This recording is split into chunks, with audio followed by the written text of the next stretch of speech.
hardly soak it out. It takes an hour. It never been really dry. All right. So I think we got about 1.25 inches of rain there. More than we got last night, but it's still not an unreasonable amount of rain.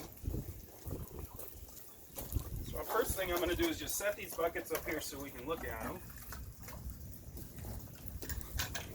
As I mentioned before, the ones in the front are the runoff, and the ones in the back are the infiltration.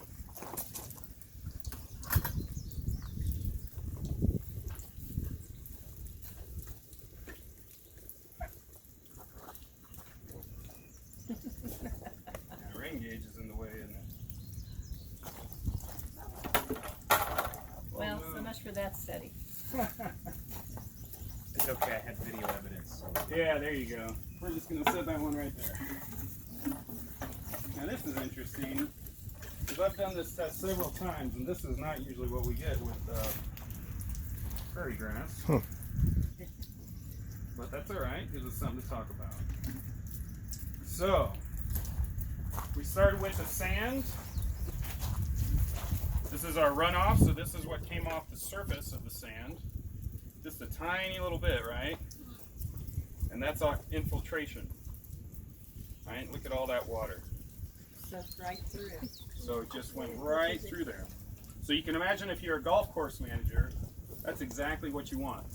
Right? At golf courses, they're turning on irrigation every morning, right? And they got to water that grass, but they don't want it to get diseased. And they want to be able to go out and actually play golf and mow and do all those things. So they need great drainage, right? So there's sand. That's also why they use so much water. And that's part of the reason they use a lot of water on golf courses, that's right. So this is our conventional tilled soil. And you can see, look at how much ran off the surface from that rain event. And you know, if you guys ever hear about environmental issues like algal blooms from rivers, and parts of the ocean now are having issues with nutrient leaching and nutrient runoff, this is exactly how it happens. People fertilize their agricultural fields, you get a storm, it washes into the creeks, and it takes everything with it. Everything from the soil to the fertilizer to everything else that they put on it. So that's not good either. And look how muddy that is, right? So that's carrying a lot of soil particles with it. All right, so this is the same soil, basically the same soil, but with some wood mulch on it. And look at the difference here. So this is our runoff. We have basically zero runoff, and it's all infiltration. And that water is actually quite a bit cleaner, right? Look how much cleaner that water is. As the water passes through that mulch, it slows down. And so it doesn't erode the soil as much, and it doesn't carry that mud with it.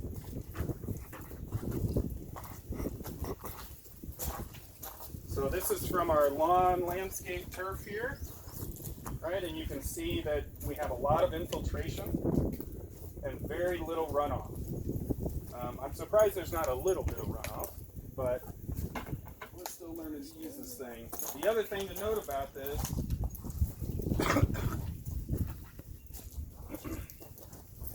look how much cleaner it is than the infiltrate from the mulch one, right?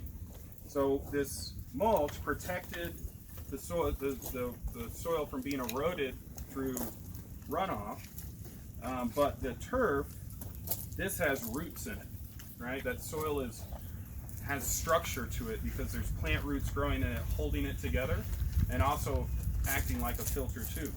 So the water that comes through is much cleaner than the water that comes through this filtered soil. All right, so plant grass, it's a good thing. And then last but not least is our prairie. Now, typically with a prairie, you see very little runoff and a lot of infiltration. And I may have to go change the way my sample is here a little bit to see if that'll happen again some other time. But even the runoff, I mean, think about the color. So that's our infiltration. This is our runoff from our conventional soil. This is our runoff from the prairie soil. Look at the difference, right? You can see how much more soil and dirt that's in there, right? And that soil is really important for growing our food crops. So we want to protect that soil. We want to keep it where it is because it allows farmers to be successful. So that is pretty much it for the rainfall simulator. So one thing I want to mention, guys, in terms of human impact and what we do is we have, and a lot of times in past, and especially recent past, over-tilled our soil. And that's caused a lot of environmental hazards along our seaways, oceanways, riverways, things that he mentioned before, but also too, that's a lot of lost money. That's a lot of work to get all those nutrients in the soil, and when we over-till, all those nutrients are lost and we have to replace those.